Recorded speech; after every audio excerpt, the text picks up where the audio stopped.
जय श्री राम मित्रों। आज की हमारी कहानी है संतोष का धन।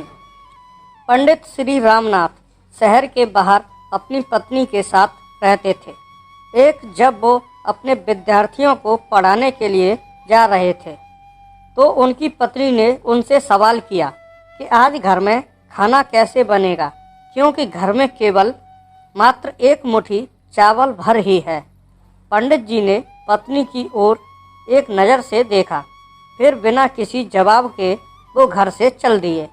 शाम को वो जब वापस लौट कर आए तो भोजन के समय थाली में कुछ उबले हुए चावल और पत्तियां देखीं। यह देखकर उन्होंने अपनी पत्नी से कहा, भद्रे, ये स्वादिष्ट साग तो है, वो किस चीज़ से बना है? मैंने जब सुबह आपके जाते समय आपसे भोजन के विषय में पूछा था तो आपकी दृष्टि इमली के पेड़ की तरफ गई थी। मैंने उसी के पत्तों से यह साग बनाया है।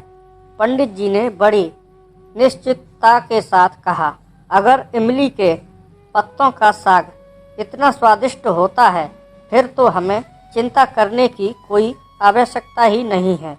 अब तो हमें भोजन की कोई चिंता ही नहीं रही। जब नगर के राजा को पंडित जी की गरीबी का पता चला तो राजा ने पंडित को नगर में आकर रहने का प्रस्ताव दिया, किंतु पंडित ने मना कर दिया।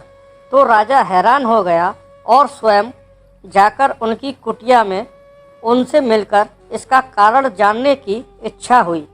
राजा उनकी कुटिया में गया तो राजा ने काफ़ी देर इधर उधर की बातें की, लेकिन वो असमंजस में था कि अपनी बात किस तरह से पूछे। लेकिन फिर उसने हिम्मत कर पंडित जी से पूछ ही लिया कि आपको किसी चीज़ का कोई अभाव तो नहीं है ना? पंडित जी हंसकर बोले, यह तो मेरी पत्नी ही जाने। इस पर राजा पत्नी की ओर आमुख हुए और उनसे वही सवाल किया तो पंडित जी की पत्नी ने जवाब दिया कि अभी मुझे किसी भी तरीके का अभाव नहीं है, क्योंकि मेरे पहनने के वस्त्र इतने नहीं फटे कि वो पहने न जा सकते, और पानी का मटका भी तनिक नहीं फूटा कि उसमें पानी नहीं आ सके। और इसके बाद मेरे हाथों की चूड़ियाँ जब तक हैं मुझे किसी चीज़ का क्या अभाव हो सकता है। और फिर सीमित साधनों में भी संतोष की अनुभूति हो तो जीवन आनंदमय हो जाता है।